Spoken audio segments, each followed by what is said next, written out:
Hi guys, welcome back to my channel. I wanted to talk about something which is a little bit personal, but I thought I'll make a video on it. I don't think I will ever be able to explain to the people around me that their preoccupation with my body parts, the weight that I've lost, the weight I've gained, it makes me very, very uncomfortable.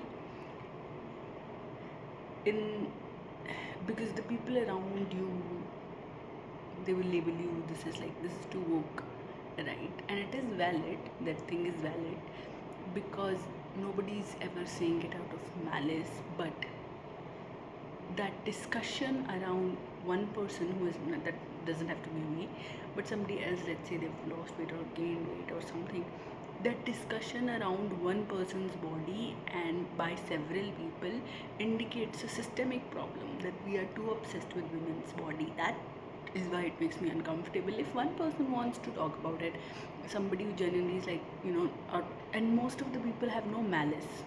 I understand that deeply, I understand that.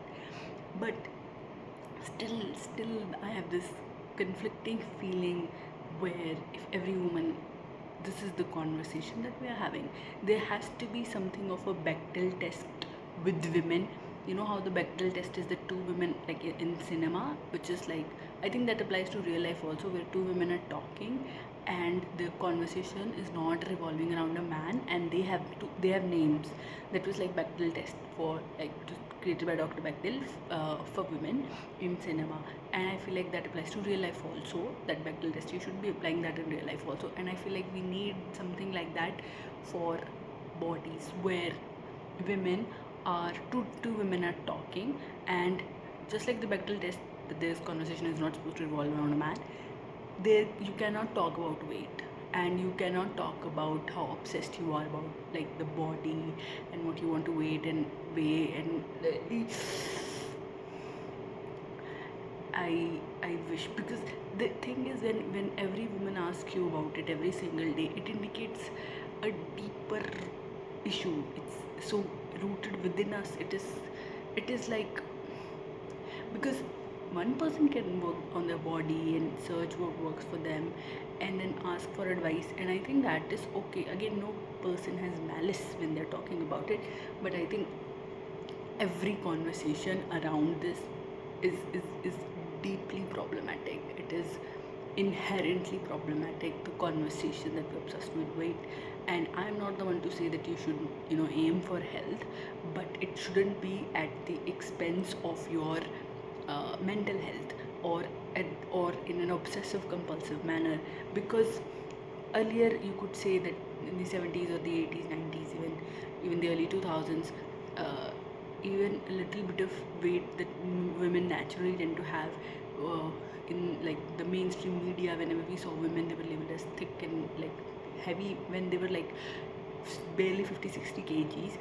And then women had, everybody knows about the modeling industry, and so women had like preoccupation with like looking thin and all. And then we swung the pendulum to the other side, where the modern day feminism came and body positivity came, where it was sort of encouraged to, like, not sort of let go. But I don't think it was, I think body positivity movement was misinterpreted. I think it was meant to say that you are naturally, your joints naturally, if you look at the human skeleton, it has bends, it needs to move. That is what we naturally need to do, that's what our ancestors did. And because we are not doing that, we are sitting in rooms all day and long, so that is why we have to, go to the gym and keep ourselves active. So body positive movement was sort of an extreme reaction to an extreme systemic culture. And now this pendulum is swinging back, where thinness is a trend. I don't think you should aim for thinness. You should, I want to aim for strength, and I want to be strong and healthy. That is because I have high HbA1c and I have insulin resistance. I have hormonal issues, so I naturally have to work towards them. I have to be active, and sometimes I am able to do that, and sometimes I'm not able to do that. The body positivity means that the days when you're not able to do that, when you're not able to push yourself, like not hate on yourself, not measure yourself every day, and not like obsess over it, or and so whenever women discuss their own weight or somebody else's weight, I find it deeply problematic. Just generally, the conversation around women's bodies is weird, regardless of whether we're talking about weight. I think it's a bit problematic, I think. But again, it's a bigger thing, and I no, you cannot expect everybody around to have the same uh, you know value systems or agreements and disagreements. But for sure, you can tell them that I feel uncomfortable, that this much preoccupation with my body you have. But still, like, I'm not able to say that